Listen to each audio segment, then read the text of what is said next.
வீட்டுக்கு அழகு வீட்டில் இருக்கிற தாய்ங்க. அந்த தாய் அது மாதிரி ஒரு எல்லைக்கு குலசாமியோட எல்லைக்கு பேரழகு, பெரும் சக்தி அந்த எல்லையில் இருக்க பெண் தெய்வம். அந்த பெண் தெய்வம் பேசலையா, எது மாதிரியான விஷயங்கள் நடக்கும் அப்படிங்கிறது தான் இன்னைக்கு நான் அறிஞ்சதில் உண்மையான நிகழ்வுகளின் அடிப்படையில் அறிவு நண்பர்கள்ட்ட பகிர்ந்து கொள்ள ஆசைப்படுறேன். ஒரு எல்லை அப்படின்னாலே பெண் தெய்வம் பேசணுங்க. பெண் தெய்வம் பேசணும். என் ஆத்தா அந்த இடத்துல இருந்தால் தாங்க இப்புள்ள நான் எனக்கு எது தேவையோ அது கிடைக்கும். இப்போ ஒரு எல்லையில் ஒரு பெண் தெய்வம் பேசாமல் இருக்குது அப்படின்னா நாம் அதை விட்டு கடந்து போயிட முடியுமா?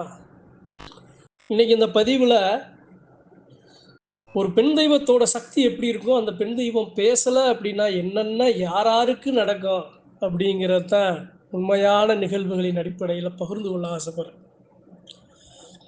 எப்படி வழி மாறி போகும்போது, திசை மாறி போகும்போது, நோய் நொடியில் சாகும்போது கூட ஆத்தா மடிய தேடுற சனம்தான் பெத்த பிள்ளைய. அந்த மாதிரி தான் குலசாமியோட எல்லை. ஒரு நிகழ்வு எப்படின்னா, ஒரு ஒரு பிள்ளை தான் பிள்ளைக்கு உடம்பு சரியில்லை. உடம்புன்னா ரொம்ப முடியலை, ஒரு மாதிரி மயக்க, ஒரு மாதிரி ஃபிட்ஸ் வலுப்பு மாதிரி ஒன்று வந்து ஆஸ்பத்திரிக்கு தூக்கிட்டு வர்றாங்க. டாக்டர் எல்லாம் பார்க்குறாங்க. அந்த பயலோட அம்மா கூட வருது. அந்த பையன் என்ன பண்ணியா, கீழே படுத்திருக்கான். டாக்டர் வந்து எல்லாம் எல்லாம் என்ன ஏதுன்னு பார்க்குறாங்க. அந்த பயலுக்கு சுய நினைவு இல்லை, யார் என்னன்னு தெரியல. இப்போ அந்த இடத்துல என்ன பண்ணுறாரு அந்த டாக்டரு, அப்பா அந்த பயலுக்கு சுய நினைவு இல்லைப்பா, இந்த ஒரு தலானி எடுத்து போடுங்க அப்படின்னு தலானி எடுத்து போடுறாரு.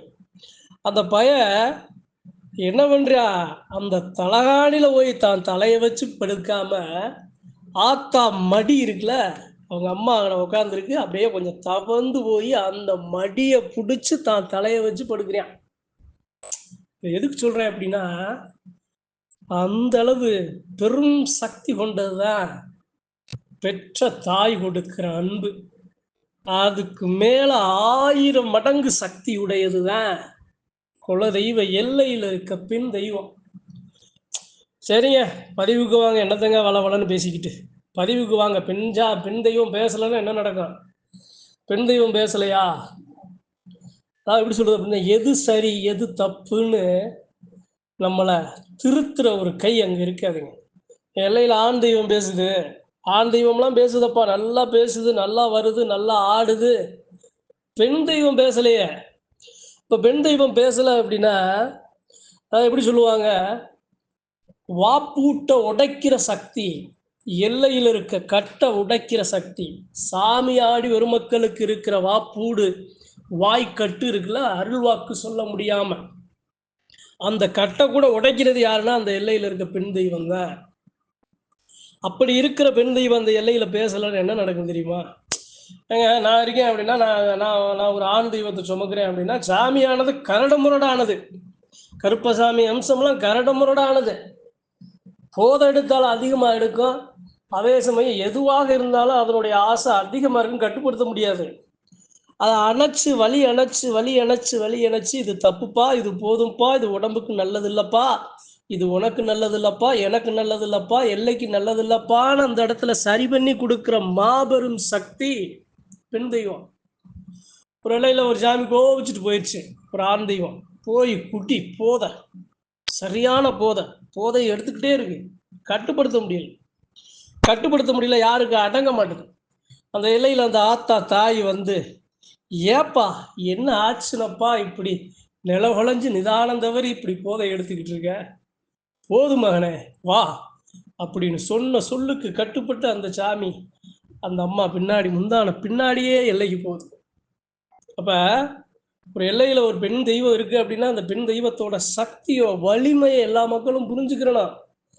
என்னடா எல்லையில, ஏய் நான் தானப்பா இருக்கேன், என்னப்பா இந்த சாமி தானப்பா பெரிய சாமி, இந்த சாமிக்கு கூடப்பா, இந்த சாமிக்கு பூசையை கொடுப்பா, இந்த சாமிக்கு அதை செய்யப்பா இதை செய்யப்பான்னு இருக்கிற தெய்வம் பெண் தெய்வத்தை விட்டுருவான். அதனுடைய தேவையை நிவர்த்தி செய்ய மாட்டான். அதனால இழப்பு யாருக்குன்னா அந்த எல்லைக்கு, அந்த மக்களுக்கு, அதை சார்ந்து இருக்கிற தெய்வங்களுக்கு. இருக்கிற தெய்வங்களையே ஒரு 21 தெய்வம் இருக்கப்பா, அங்காள சிறு தலைமை தெய்வமா இருக்கு. அப்படின்னா 21 தெய்வம் இருக்கு அப்படின்னா, அந்த 21 தெய்வையும் சரி பண்ணி வழி நடத்தி கொண்டு செலுத்துற சக்தி அந்த தாய் அங்காள ஈஸ்வரிக்கு இருக்கு. அப்ப அந்த அங்காள ஈஸ்வரி பேசல அப்படின்னா, மத்த 20 ஆண் தெய்வம் பேசி என்னங்க பிரயோஜனம்? தடி எடுத்தவன்லாம் தண்டக்காரன் மாரி ஆயிராதா? மனுஷன் சாமிக்குமே நீ பெரியானா, நான் பெரியானான்னு கோபத்துல, ஆக்ரோஷத்துல நிக்குமே. அத யாரு அந்த இடத்துல சரி பண்ணுவா? அங்க தேவை என்ன? பெண் தெய்வம் தான். முதல்ல புரிஞ்சு பெண் தெய்வங்கிறது சாதாரணமானது அல்ல.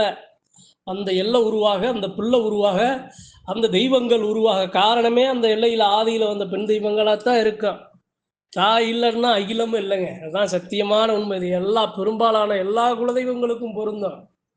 சாதாரணமான ஒண்ணுல அந்த எல்லையில இருக்க சாமிகள் அந்த பெண் தெய்வம் படாத பாடு. எப்படி? வலி, வேதனை, கஷ்டம் எல்லாத்தையும் சுமந்து தான் அந்த எல்லையில அந்த சாமிகளை தங்கரிச்சு வச்சு காத்து வரும். அப்பேற்பட்ட பெண் தெய்வங்களோட வலிமைய சக்தி அந்த மக்கள் புரிஞ்சுக்கிறோம். சரிங்க, பெண் தெய்வம் பேசலைன்னா என்னென்ன நடக்கும் புரியுற மாதிரி சொல்லுங்க, யதார்த்தமா நடக்கிறத சொல்லுங்க. அப்படின்னா நான் இருக்கேன், என் மேல சாமி வருது, என் மேல பெரிய சாமி, பயங்கரமான சாமி வருது, என் எல்லையில பெண் தெய்வம் பேசல. பெண் தெய்வம் பேசல அப்படின்னா என்ன ஆகும் தெரியுமா? நானு என்னைய கட்டுப்படுத்த ஆள் இருக்கு. என்னுடைய ஆசைகளுக்கும் என்னுடைய பேராசைகளுக்கும் என்னைய கட்டுப்படுத்த ஆள் இருக்கு. அப்ப நான் என்ன பண்ணுவேன்?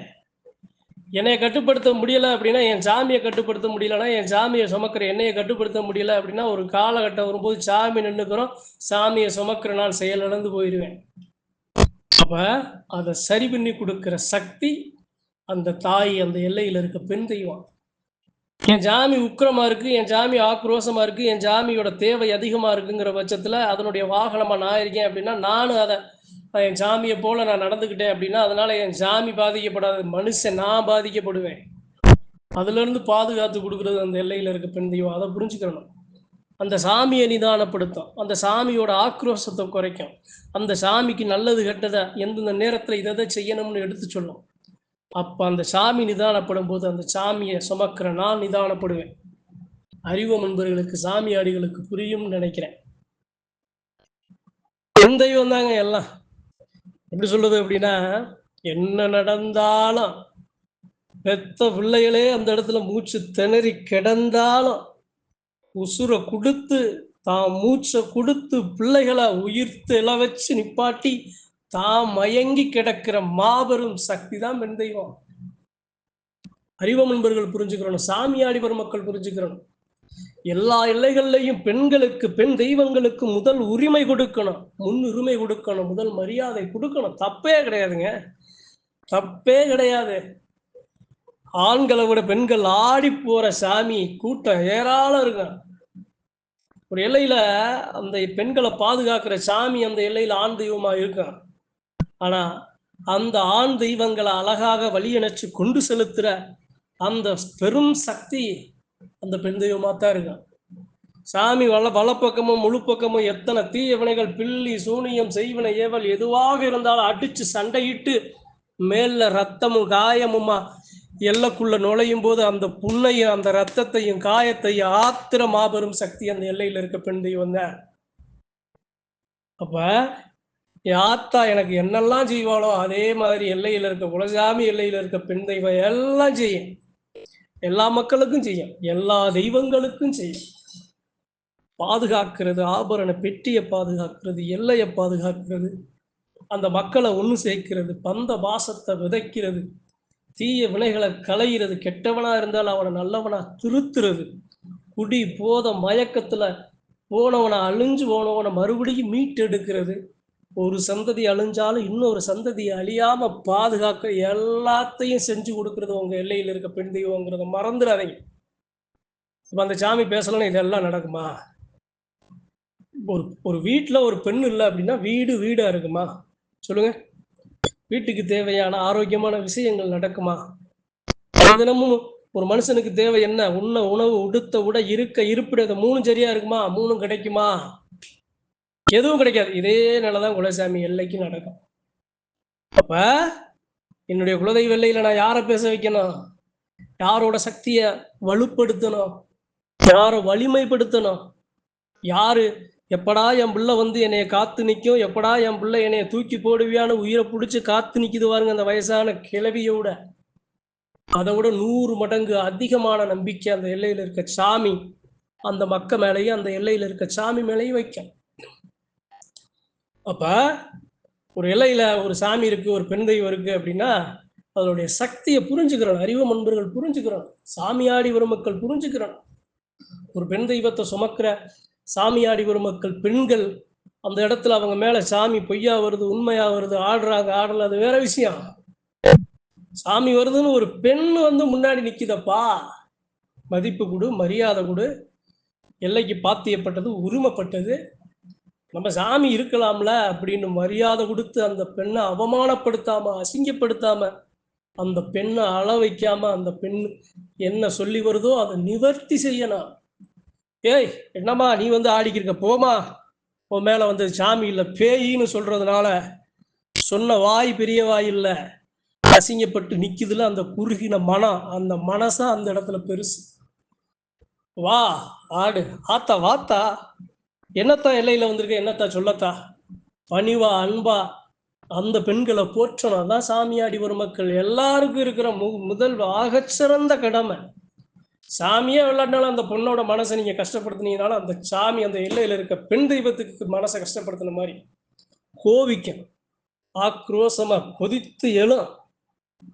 நான் வரலடா, என் பிள்ளை வந்து நிக்குதுல, ஏதோ ஆசைப்பட்டு வந்து நிக்குதுல, அந்த பிள்ளைய நீ ஏனப்பா எதுக்குடா அவமானப்படுத்தின அப்படின்னு அந்த சாமி வந்து கேட்க. பெண் தெய்வம் அப்படிங்கிறது அந்த எல்லையும் சரி, 8 திசைகளையும் சரி, எல்லா தெய்வங்களையும் சரி, அந்த எல்லையில யாராருக்கு என்னென்ன கிடைக்கணும். என்னப்பா என் பிள்ளை இழைச்சு போயிருக்கான், என்னடா எங்கடா போனவன, எங்கடா எங்கடா என் தங்கச்சி, எங்கடா அக்கால, எங்கடா எங்க ஆத்தால, எங்கடா என்னடா அப்படின்னு பார்த்து பார்த்து பார்த்து பார்த்து ஒவ்வொரு வேலையை செய்கிற ஆக சிறந்த பெரும் பணிகளை செய்யறதா அந்த இடத்துல பெண் தெய்வம். ஏதோ பெண் தெய்வம் இருக்கு, ஏதோ கூடையில இருக்கு, ஏதோ சக்திய சூளத்துல இருக்கு, ஏதோ கிழுக்குல இருக்கு, அந்த சாமி அது பாட்டுக்கு இருக்கு, நம்ம பாட்டு கொடுக்கறத கொடுப்போம்னு இருக்கிறது வேற. ஆனா அந்த சாமி பம்பரமா சுத்தி எல்லாத்தையும் செய்யற வேலை இருக்கு பாருங்க, அதெல்லாம் நம்ம கண் கொண்டு பார்த்தோம்னா ரத்த கண்ணீர் வருங்க. அந்த சாமிகிட்ட காலத்துக்கும் காலிலேயே கிடப்போம். பெண் தெய்வங்களோட அருமைகள், அதாவது எப்படி சொல்லணும், இப்பெல்லாம் எப்படி அப்படின்னா மறந்துடுவாங்க. என் மேல ஒரு சாமி வந்துச்சுன்னா என் சாமியை தாங்க நான் பார்ப்பேன், எல்லையில இருக்க பெண் தெய்வத்தை மறந்துட்டு போயிடுவேன். என்னடா அந்த சாமி வந்தா என்ன வராட்டுன்னு என் மேல சாமி வருதுன்னு போயிடுவேன். ஆனா என் மேல வர காரணமா இருந்த அந்த தாய், என் மேல காரணமா வர என் சாமியை ஊக்கப்படுத்தின அந்த தாய் அந்த இடத்துல அனாதையா நிக்குமே. அப்ப அந்த தாயோட நிலையை யாரு பாப்பா? அப்ப அந்த தாய்க்கு தேவை என்ன, அதனுடைய அவசியம் என்ன, அது எங்க இருக்கு, அது எப்படி இருக்கு, அதுக்கு யாரு என்னென்ன செய்யறாங்க அதெல்லாம் தெரியுமா? அந்த நிலையை புரிஞ்சுக்கிறோங்க சாமியாடி வரும் மக்கள், அந்த நிலையை புரிஞ்சுக்கிறோம். என்னைய உசுறு கொடுத்த அந்த தாயி, என்னைய உசுறு எடுத்து வெளியே எடுத்து விட்ட தாயி உசுறு இல்லாம கிடக்கானப்பா, அதை சரி பண்ணுங்கடா, வாங்கடான்னு போய் நிக்கணும் அங்காளி வரும் மக்கள். பெண் தெய்வங்கிறது சாதாரண இல்லைங்க, யாத்தால தொட்டா எனக்கு எப்படி துடிக்காத மாதிரிதான் அந்த ஒரு எல்லையில இருக்க பெண் தெய்வத்தை தொட்டா இருக்கிற அங்காளி வங்காளி அம்புட்டு பயலுக்கும் துடிக்கணும், கொதிச்சு எழணும், செஞ்சவனை சங்கு சங்கா வெட்டி எரியணும். பெண் தெய்வங்களுக்கு இடையூறு செய்யறவங்க, பெண் தெய்வங்களை தவறாக வசியப்படுத்தி தவறாக அந்த பெண் தெய்வத்தை சித்திரவதை செய்யும் ஒரு சில கொடிய மிருகங்களை சங்காக வெட்டி எறியணும். அந்த எல்லைக்கு பாத்தியப்பட்ட அங்காளி வங்காளி வருமக்க வழிகளையும் வேதனையும் புரிஞ்சுக்கிறேன். நான் இருக்கேன், என் மேல சாமி வருது, நான் நல்லா இருக்கேன், நல்லா இல்ல, அது அடுத்த விஷயம். எல்லையில இந்த அளவு உருவாக காரணம் யாரா இந்த எல்லையில கொண்டு வச்சு, அப்ப இருந்து இப்ப வரைக்கும் இந்த எல்லையில சாமி தங்கரிக்க யாரா காரணம்? என் ஆத்தாடா. எங்கடா என் ஆத்தாள, எங்க ஆத்தா வந்துச்சா, என் ஆத்தாளுக்கு என்னத்தா கிடைச்சிச்சா, என் ஆத்தாளுக்கு என்னென்ன நடந்திருக்கு, என் ஆத்தாளுக்கு தேவையானது கிடைச்சிருச்சாடான்னு ஓடோடி இருக்கிற அம்புட்டு அங்காளி வங்காளி ஒரு மக்களும் மண்டி ஓட்டு அந்த சாமிக்கு சேவகம் செய்யணும். அப்பதான் அந்த இலையில பெண் தெய்வம் பேசும். நன்றி, வணக்கம். மற்றும் ஒரு பதிவில் சந்திப்போம்.